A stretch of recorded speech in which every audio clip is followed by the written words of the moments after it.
Hi everyone. On September 14th, the day of the exaltation of the precious and life-giving cross of our Lord Jesus Christ, the Holy Orthodox Church also celebrates the memory of a remarkable woman named Plakilla. Now Plakilla would become the wife of the Emperor Theodosius the Great. Theodosius himself was born in northwest Spain, and he ruled the empire from 379 until 395 AD.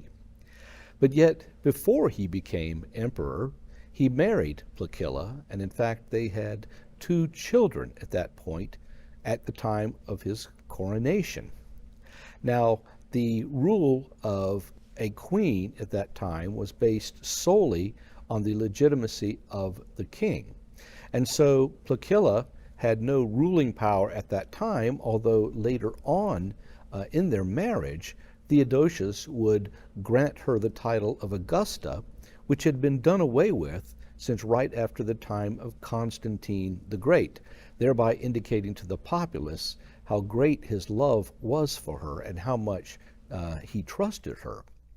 Now, Theodosius did indeed trust Plakilla because even from an early age, having been very bright and very intelligent, she was also extremely committed to the Orthodox faith, especially as it had been defined at the First Ecumenical Council in Nicaea. At the time, there were promptings from various Arian bishops petitioning Theodosius to get his ear.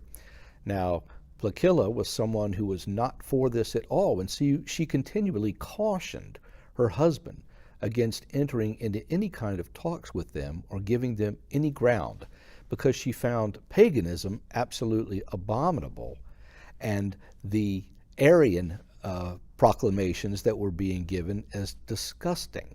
So she was someone who kept Theodosius, especially in the early years of the marriage, on the straight and narrow, so to speak. She was also one that completely disavowed any of the ranks and pomp and panoply that would normally go with the wife of an emperor. She herself was very much involved in charitable activities. She would go to places and help feed the poor and the hungry, and would help clean dishes and do all sorts of things without any sort of imperial guard around her at the time. It was said that she even tasted the food herself, which was unheard of back in those days, as a taster would always try to make sure that there was nothing ill-founded or poisonous in the food so that the monarchy would remain intact.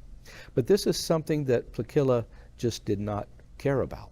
She spent many, many days dressed simply, going through the streets of Constantinople, helping the poor, the maimed, anyone that she could, because she felt that this was truly her Christian duty to engage in these sorts of things. It was remarkable for any emperor at the time to do that, but let alone an empress who left unguarded could have been in much danger. Yet the populace absolutely loved her. When she left the city and came back, she was always greeted by thousands of people with great panoply, not because she was returning as an empress, but because she was simply her, and they loved her for what she was doing, absolutely disregarding all of the things that she could have had as an empress and entering into the way of humility. She was someone who was very intent on understanding the fact that God had given her this place, this rank in her life, and that she had to live up to it.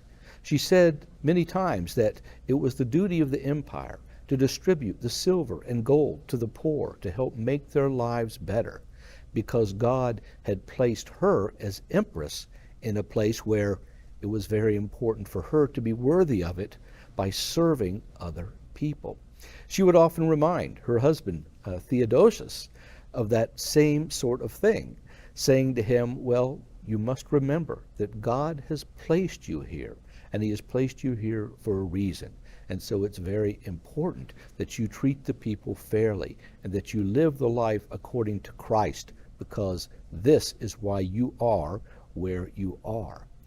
An extraordinary woman indeed, someone who never spoke an ill word of anyone, who was always completely compassionate towards everyone, and who desired to be loved by her people only in exchange for the great love that she had for them.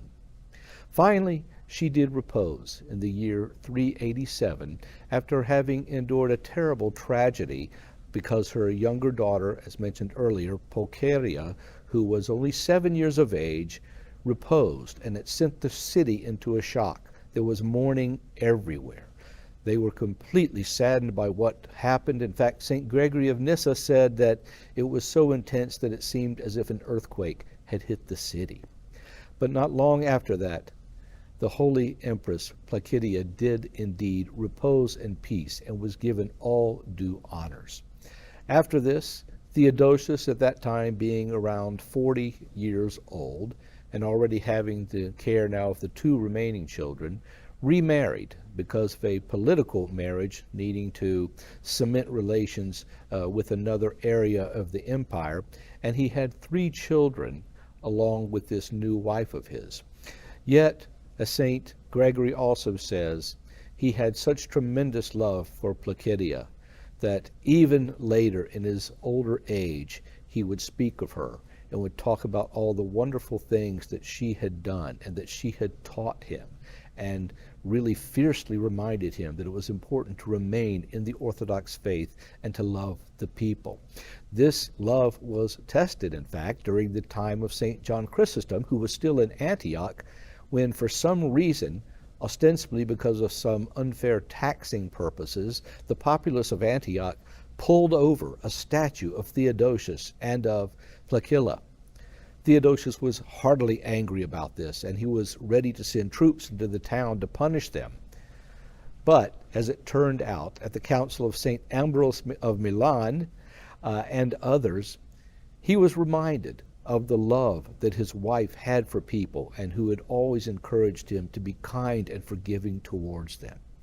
And he felt that, well, my statue perhaps deserved to be pulled over, but certainly not hers, because she was so wonderful. And so he found it in his heart to forgive the populace of Antioch for this egregious disruption of life in the city and a personal insult to the emperor, which was a very punishable offense in those days, and let things lie as they were. Because of this, St. John Chrysostom even mentioned St. Plakilla, saying that who can even count the price of a virtuous woman? She is more precious than all silver and gold and rich jewels. Indeed, that is the way that the Holy Church has remembered her today, and how she has gone down in our memory, not only for her own virtues, but for the virtues that she taught the people that she was over, and especially keeping her own husband on the path to sanctity and sainthood, which he would eventually become. May God bless all of us through her prayers, and seek for all of us to emulate her in her virtues and in her love for him. Bye-bye.